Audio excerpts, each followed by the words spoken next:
बच्चों हाँ, आज हम एक गुरु शिष्य को लेकर एक कहानी सुनेंगे।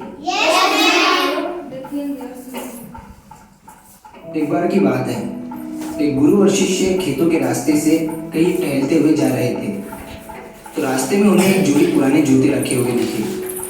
उन्होंने इधर उधर देखा तो थोड़ी दूरी पर एक किसान खेतों में काम कर रहा था और वो जूते उसी के थे।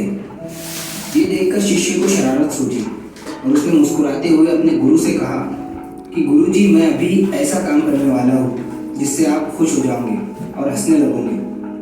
गुरुजी ने उससे पूछा कि तुम क्या करने वाले हो जिससे मैं हंसने लगूंगा।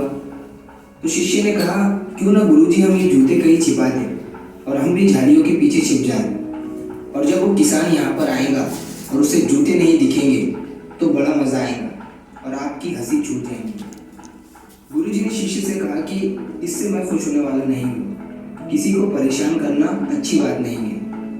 तभी गुरुजी ने शिष्य से कहा कि अब मैं ऐसा काम करूँगा जिससे तुम खुश हो जाओगे।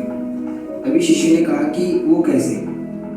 गुरुजी ने कहा, तुम बस झाड़ियों के पीछे छुप जाओ, मैं 2 मिनट में आ रहा हूँ।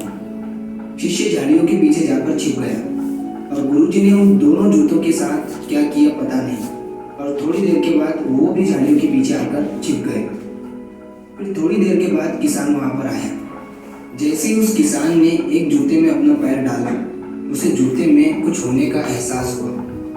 उसने देखा तो जूते में उसे चांदी का एक सिक्का दिखा। किसान ने हैरानी से इधर उधर देखा, लेकिन उसे कोई नहीं दिखाई दिया। उसने सिक्का जेब में रख लिया। फिर उसने दूसरे जूते में पैर डाला, उसमें भी उसे चांदी का सिक्का दिखा। ये देखकर किसान भावुक हो उठा। उसने फौरन दोनों हाथ उठाकर ऊपर वाले से कहा, ऐ ऊपर वाले, तू बड़ा दयालु है।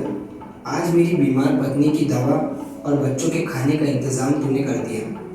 आज मेरा विश्वास तुझ पर और भी मजबूत हो गया कि तू सबका ख्याल रखता है। ये कहकर अपने आंसू पोंछता हुआ वो किसान ने घर चला गया। ये नज़ारा देखकर शिष्य हैरान हो गया और अंदर ही अंदर उसे बहुत खुशी महसूस होने लगी और उसे अच्छा फील होने लगा। तभी गुरु ने अपने शिष्य से पूछा, अब बताओ, इसमें ज़्यादा मज़ा आया या तुम्हारे जूते छिपाने में ज़्यादा मज़ा आता? शिष्य ने अपने गुरु को जवाब दिया कि आज मुझे आपने ज़िंदगी की सच्ची सीख दी है। जो मज़ा दूसरों को खुश होता हुआ देखने में है, वो किसी और चीज़ में नहीं है। दोस्तों, इस कहानी से हमें ये सीख मिलती है कि किसी ज़रूरतमंद को कुछ दे देना या उसकी मदद करने से बढ़कर कोई और पुण्य का काम है ही नहीं।